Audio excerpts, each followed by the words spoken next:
Hello everybody and welcome back to Fractured Puppet Minds with my YouTube channel. I am Drew, the Fractured Puppet Mind himself, and it's 2019. It's a beautiful day, so I wanted to do this video outside because Easter has come to a close, as is spring break very soon.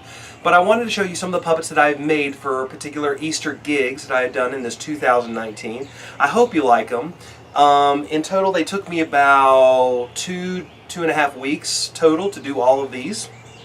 But I just want to show you some to let you know what my Easter antics were all about. We will start with one of these. This is Pierre Carreau, the French kosher carrots. A very simple design. He was probably the simplest of all the puppets that I had to create. He is just sculpted foam to make it look like a carrot. Used an electric carving knife and a little belt sander to get him looking in the basic carrot shape. I also used an electric carving knife to open up the mouth, not cutting too far, as you can see, but also putting a few little holes in the back so that my hand could fit in there to give him this nice, simple range of motion. A few little felt pieces here and there, some store-bought eyes in white, just to create the old carrot effect. Oui, oui, you like carrots? Then don't eat me, get away! So, very simple puppet, as I said. Basically just a hand puppet in every way, shape, and form, but a classic, if not unusual, addition to my puppet repertoire. The next one we have is, of course, the symbol of Easter, which is the Easter Bunny. So, this character is called Flemish.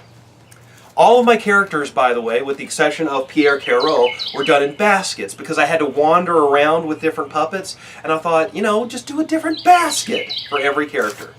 So, this is Flemish. Some people told me he's kind of an interesting, if not slightly creepy looking bunny because of the eyes and everything else, but his hands are totally connected to the top of the basket, so I hold it right here, and he's also a hand puppet, so my hand goes right in the back of the head, but he can move to and fro in front of or behind the basket bar or the basket handle right here. He can go up and down. He has a full range of motion with his head and neck. And he's just a very interesting little character. Inside the basket you can see there are Easter eggs. And he's also a very energetic character. So if he comes forward, he can swing thusly. Or if he's back here, he can do little pull-ups to work off those holiday pounds. Ugh. Oh, work it, work it, work it. Yes, indeed.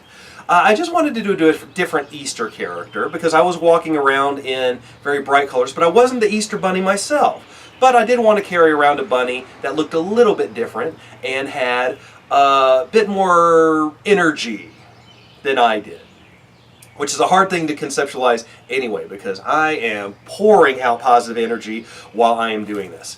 And my friend agrees. Absolutely. So, there is Flemish O'Hare, my bunny basket right there.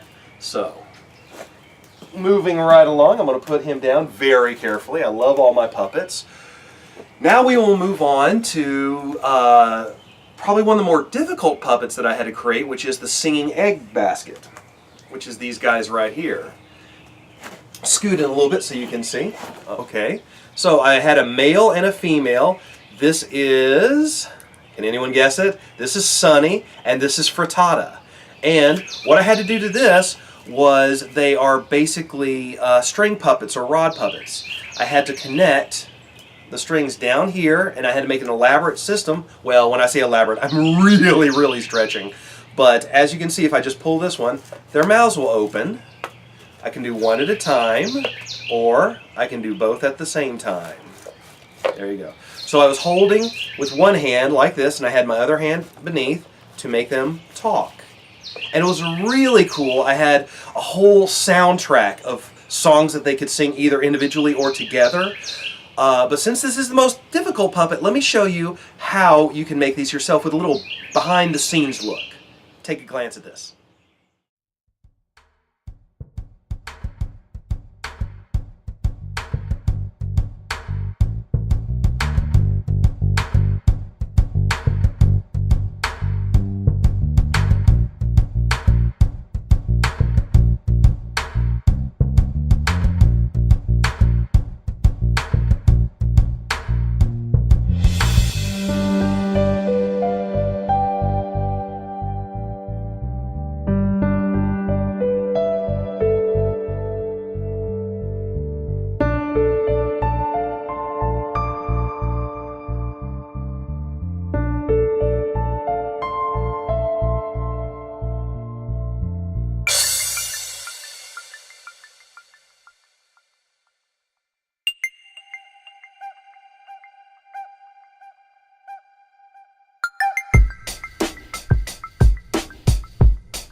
Well, I hope that was a little informative in regards to how I made these egg puppets. Very, very happy with the construction of these, since they are basically paper mache puppets on a wooden frame and a little bit of reinforcement on the bottom, if you didn't catch that. But last but not least, probably my favorite, but one of the simplest things you can make at home, which is basically a sock puppet. Once again, I had it in one of my buckets right here. It says Happy Easter right there, so Happy Easter to all of you, whether it's belated or not. And I put my hand down in the bottom, and here we go. Ha-ha! Check that out. I'm going to get a little bit closer so you can see him.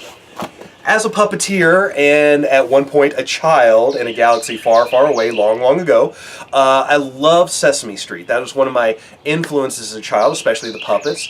And around Easter time, I've always been interested in the crazy plastic grass or paper grass that they have. I know it's toxic to pets, but I did want to make something out of this stuff because it's so abundant. It is so abundant and it has such a life of its own. So I made basically a sock puppet out of an interesting material. You can see right there, that's the fabric that I used. Molded it to my hand and glued it to the bottom of the bucket. I cut out the bottom of the bucket so I could do this. And I was inspired by, again, Sesame Street with a combination of Oscar the Grouch and Cookie Monster. So he's a little reminiscent of all those. I used a yellow for the mouth, which is a little stretch, a bit abstract, but against the blue and green, it really, really pops. It's a nice contrasting color. And the eyes are, of course, Easter eggs, there you go, with a little bit of white and some black for the pupils. So this was my crazy Easter grass monster, and he loves playing peekaboo. Got kind of like a frog element to him, I think, and that's one of the reasons why I love him. Everyone seemed to love him. He was really, really fun and a lot of fun to make, but also gave me a whole lot of laughs when I was actually performing with him. So ladies and gentlemen, that's just a sneak peek into some of my Easter baskets for 2019. There'll be plenty more puppets to come. I hope you enjoyed this little demonstration in regards to puppets, and I hope it gave you some ideas for your own celebrations in the near future. So, on behalf of myself, Drew Nowlin, and Fractured Puppet Minds, have a great holiday. If you're still celebrating spring break, live it up. And we'll be back again. Thank you so much for watching.